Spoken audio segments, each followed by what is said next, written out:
10वी महाराष्ट्र स्टेट बोर्डच्या आपल्याला गणित भाग 1 चा संभाव्यता चॅप्टर आपल्याला शिकायचा आहे. इंग्लिशमध्ये त्याला प्रोबॅबिलिटी म्हणतात. संभाव्यता चॅप्टरला. प्रोबॅबिलिटी म्हणजे काही पण कोणती पण घटना घडण्याची शक्यता किती आहे त्याला संभाव्यता म्हणतात. ते या आपण बघूत. त्यातला पहिला पॉइंट आपल्याला शिकायचा आहे. बघा, यादृच्छिक प्रयोग कशाला म्हणतात? म्हणजे इंग्लिशमध्ये त्याला म्हणतात रँडम एक्सपेरिमेंट. रँडम एक्सपेरिमेंट कशाला म्हणतात बघा. ज्या प्रयोगात सर्व संभाव्य फलिते अगोदर माहीत असतात. फलिते म्हणजे रिझल्ट, की काय रिझल्ट येऊ शकते. जसं तुम्ही कॉइन टॉस केला, म्हणजे नाणं जर फेकलं हवेमध्ये, तर तुम्हाला खाली पडल्यावर माहीत आहे, एक तर हेड्स पडेल, नाहीतर नाणं खाली पडल्यावर काय पडणार आहे, टेल्स पडणार आहे. तर आपल्याला आधीच माहीत असते प्रयोगाचा रिझल्ट काय असू शकते. त्यापैकी कोणत्याही फलिताबद्दल निश्चित भाकीत आपण करू शकत नाही. आपल्याला गॅरंटीनं सांगता येत नाही, की हेड्स पडेल का टेल्स पडेल. निश्चित आपण सांगू शकत नाही. त्यालाच काय म्हणतात? यादृच्छिक प्रयोग म्हणतात. सर्व फलिते सत्य असण्याची शक्यता समान असते आणि हेड्स पडण्याची शक्यता किंवा टेल्स पडण्याची शक्यता सेम आहे. अशा प्रयोगाला यादृच्छिक प्रयोग म्हणतात. तर ही व्याख्या लिहून घ्यायची आहे तुम्हाला यादृच्छिक प्रयोगची. आणि यादृच्छिक प्रयोगचे उदाहरण लिहायचे. जसं कोणता आहे यादृच्छिक प्रयोग? नाणे फेकणे, फासा फेकणे. फासा म्हणजे ते डाईस. इंग्लिशमध्ये फास्याला काय म्हणतात? डाईस. त्याच्यावर 1 ते 6 पर्यंत लिहिलेले असतात ना आकडे, जे तुम्ही खेळताना वापरता. 1 ते 50 संख्या लिहिलेल्या कार्ड, काही चिठ्ठ्या आहेत त्याच्यावर 1 ते 50 संख्या लिहिलेल्या आहेत. कोणती पण एक चिठ्ठी काढणे. तर हे जे आहेत ते यादृच्छिक प्रयोग आहेत. खेळातील पत्त्यांच्या योग्य रीतीने पिसलेल्या पत्त्यामधून एक पत्ता काढणे. हे यादृच्छिक प्रयोग आहेत. तुम्हाला हे एवढा पॉइंट लिहून घ्यायचा आहे. हे महत्त्वाची माहिती आहे. यादृच्छिक प्रयोग म्हणून पहिला नंबर द्यायचा आणि तो लिहून घ्यायचा आहे.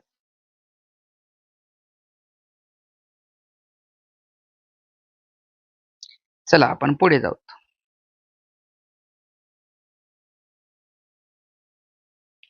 निष्पत्ती दुसरा पॉइंट.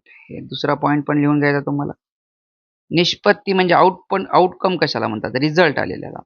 यादृच्छिक प्रयोगाच्या फलिताला म्हणजे रिझल्टला काय म्हणतात? निष्पत्ती. थोडक्यात निष्पत्ती म्हणजे रिझल्ट काय आला, कन्क्लुजन काय आलं. जसं बघा, नाणे फेकणे या यादृच्छिक प्रयोगाच्या किती निष्पत्ती आहे? तर 2च. एक तर हेड पडते, त्याला मराठीमध्ये छापा म्हणतात. नाहीतर काय पडू शकते? टेल, त्याला मराठीमध्ये काय म्हणतात? काटा म्हणतात. फासा फेकण्याच्या किती निष्पत्ती आहेत? तर 6 निष्पत्ती आहेत. का? कारण फासा फेकल्यावर काय पडू शकते? 1 आकडा येऊ शकते किंवा 2 आकडा येऊ शकते, 3 आकडा येऊ शकते किंवा 4 येऊ शकते किंवा 5 येऊ शकते किंवा 6. या प्रयोगामध्ये किती निष्पत्ती आहे? तर 6 आहेत. 1 ते 50 संख्या लिहिलेल्या कार्डांच्या संचातून एक कार्ड काढणे. याच्यामध्ये किती निष्पत्ती आहे? तर 50. कारण चिठ्ठी कोणत्या पण येऊ शकते. 40 वाली चिठ्ठी येऊ शकते, 41 वाली येऊ शकते, 20 वाली येऊ शकते. असं 1 ते 50 वाली कोणती पण चिठ्ठी येऊ शकते.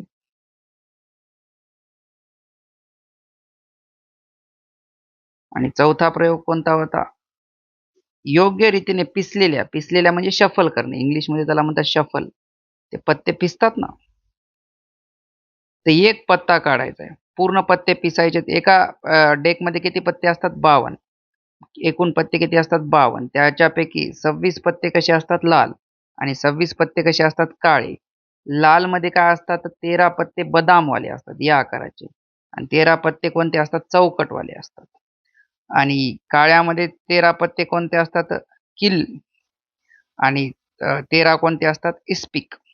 या आकाराचे ते नाव आहेत. चौकट, बदाम, किलवर आणि इस्पिक. 13 पत्ते असतात. आता हे 13 पत्ते कोणते असतात बघा. प्रत्येक संचात एक राजा, एक राणी, एक गुलाम हे 3 झाले आणि 1 पासून 10 पर्यंतचे अंक असे 13 पत्ते प्रत्येकाचे. राजा, राणी, गुलाम हे 3 हे चित्रयुक्त पत्ते म्हणतात यांना. हे सगळी माहिती लिहून घ्यायची आहे तुम्हाला. बघा हे इक्के आहेत. हे इस्पिकचा इक्का म्हणतात. याला बदामचा इक्का म्हणतात. याला हे किलवरचा इक्का म्हणतात आणि याला चौकटचा इक्का म्हणतात. असे हे इक्के आहेत. त्याच्यानंतर दुर्री म्हणजे 2, 3, 4 असे 10 पर्यंत. त्याच्यानंतर राजा, राणी आणि गुलाम असे 13 पत्ते असतात.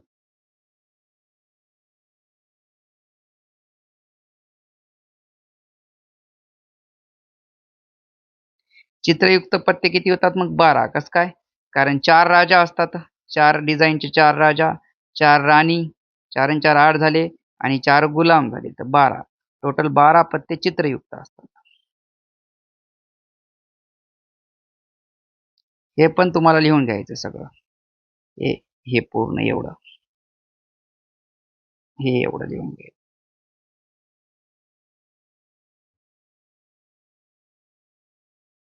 हे एवढं लिहून घ्यायचं डब्यामधलं.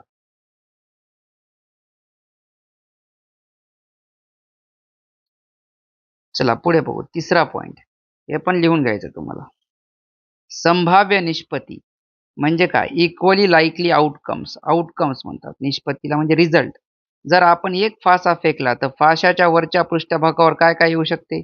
1 येऊ शकते, नाहीतर 2 येऊ शकते, नाहीतर 3, 4, 5, 6 यापैकी एक संख्या मिळण्याची शक्यता समान असते. म्हणजेच त्या समसंभाव्य निष्पत्ती आहेत, की त्यांचे यायचे चान्सेस कसे आहेत? सेम आहेत. तथापि जर फासा असा असेल, की विशिष्ट अंकच वरच्या पृष्ठभागावर वारंवार मिळतो, तर तो फासा असमतोल असेल. म्हणजे तुमच्याकडे एखादा असा फासा आहे, ते टाकला की 2च पडते जास्त आणि 6 खूप कमी पडते. तर त्या फास्याला काय म्हणतात? असमतोल म्हणजे बायस्ड फासा म्हणतात. ते शकुनीनं केलतं बघा. त्याच्या मनावरच फासे पडायचे. तर ते बायस्ड फासा म्हणतात.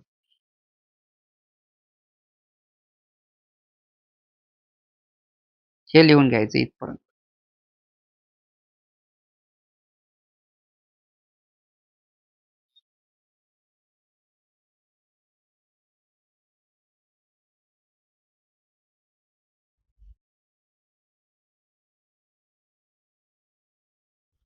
आणि आता हे शेवटचा पॉइंट लिहून घ्यायचा. त्याच्यानंतर उदाहरण संग्रह आपण चालू करणार आहे.